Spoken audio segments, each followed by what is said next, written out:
My name is Emma. I am 33 years old.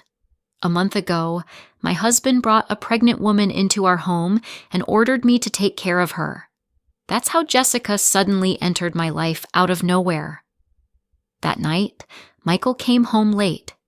I heard the key turning in the lock and hurried to meet him at our doorstep. But before I could reach the door, I saw him with a huge suitcase in his hand, followed by a blonde woman with a large belly. "Hi, Emma." Michael approached me and kissed my cheek. "Meet Jessica. She will be living with us while my brother is working abroad." "Hello," the woman said, surprise in her voice as she glanced between my husband and the new acquaintance. "So," Michael continued, "we have no children of our own, and Jack is away for work. Jessica is pregnant." He pointed to her belly, "and she is due to give birth any day now. She has no one to help her, so we simply have to support her. We're one family." Hearing this made my hair stand on end because I am seeing this woman for the first time, and why am I suddenly obligated to look after her? But I wasn't one to cause a scene and generally had an easygoing nature, so I simply stepped aside, letting the new relative into the house.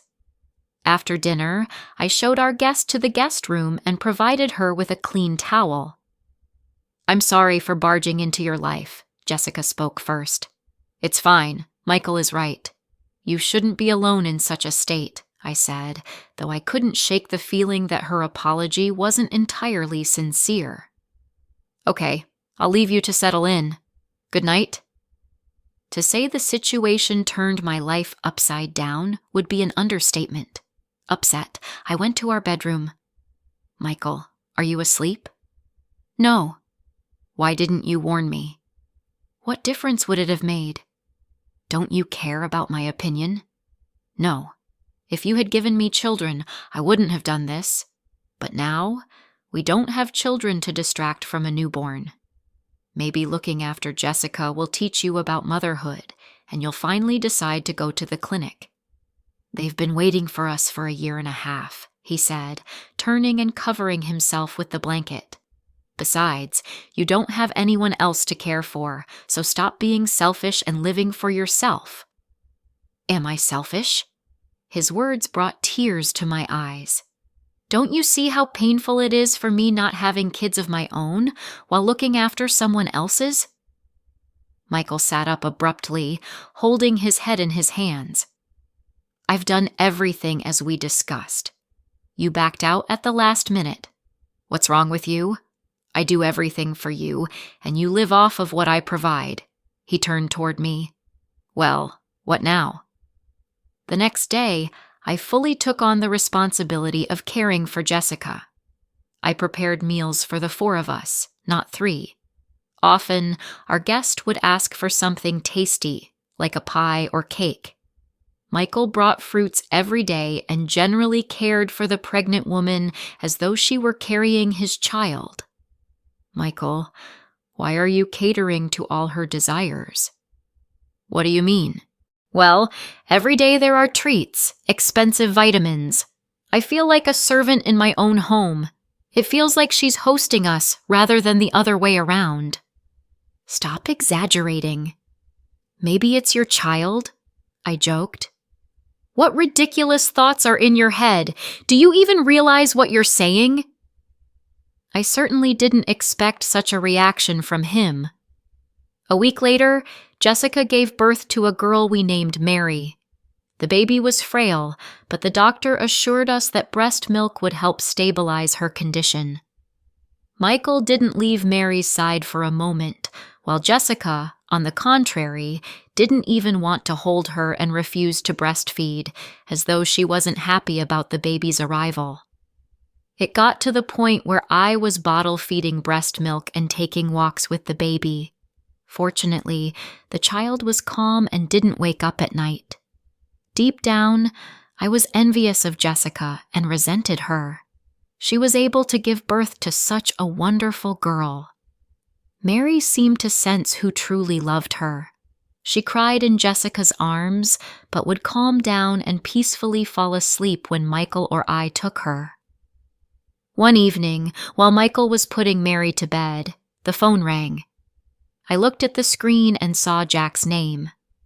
I decided to congratulate him on the birth of his daughter and answered the call. "Hi, Jack. This is Emma. Michael is with your daughter and can't pick up right now." "Hi, Emma. What daughter are you talking about?" "Well, your Jessica recently gave birth to a girl." "Which girl?" "Which Jessica?"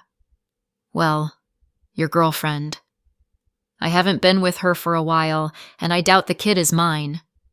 "What? But why is her daughter with you?" "Jessica has been living with us for a month."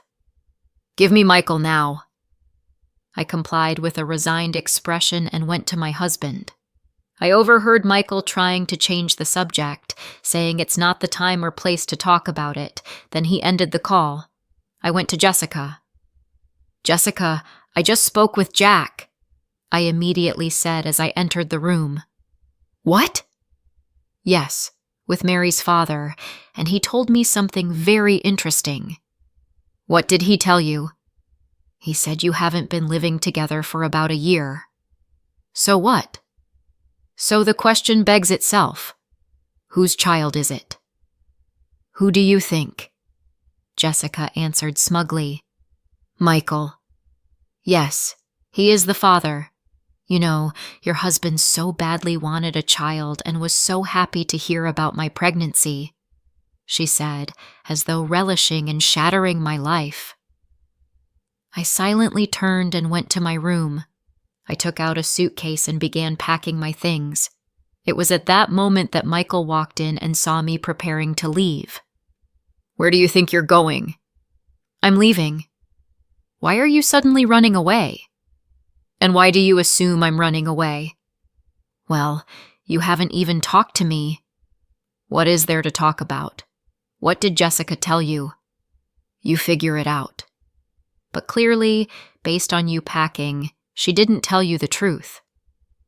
"So tell me your truth, Michael." "All right.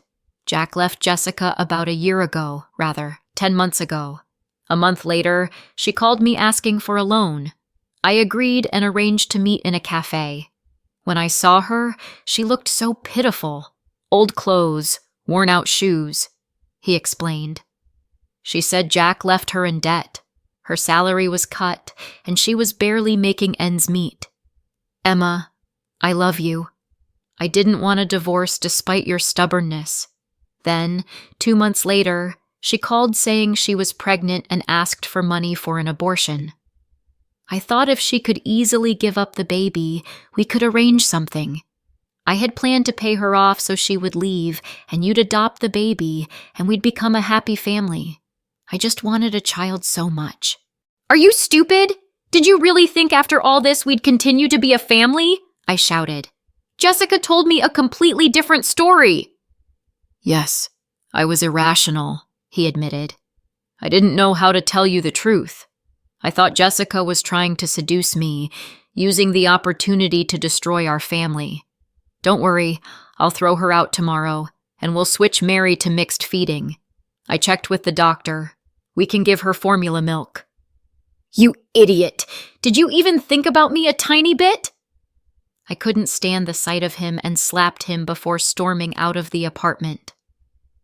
That evening, when darkness fell over the city, Michael was in turmoil and worried about me and Mary because, after our confrontation, Jessica had packed her belongings and fled.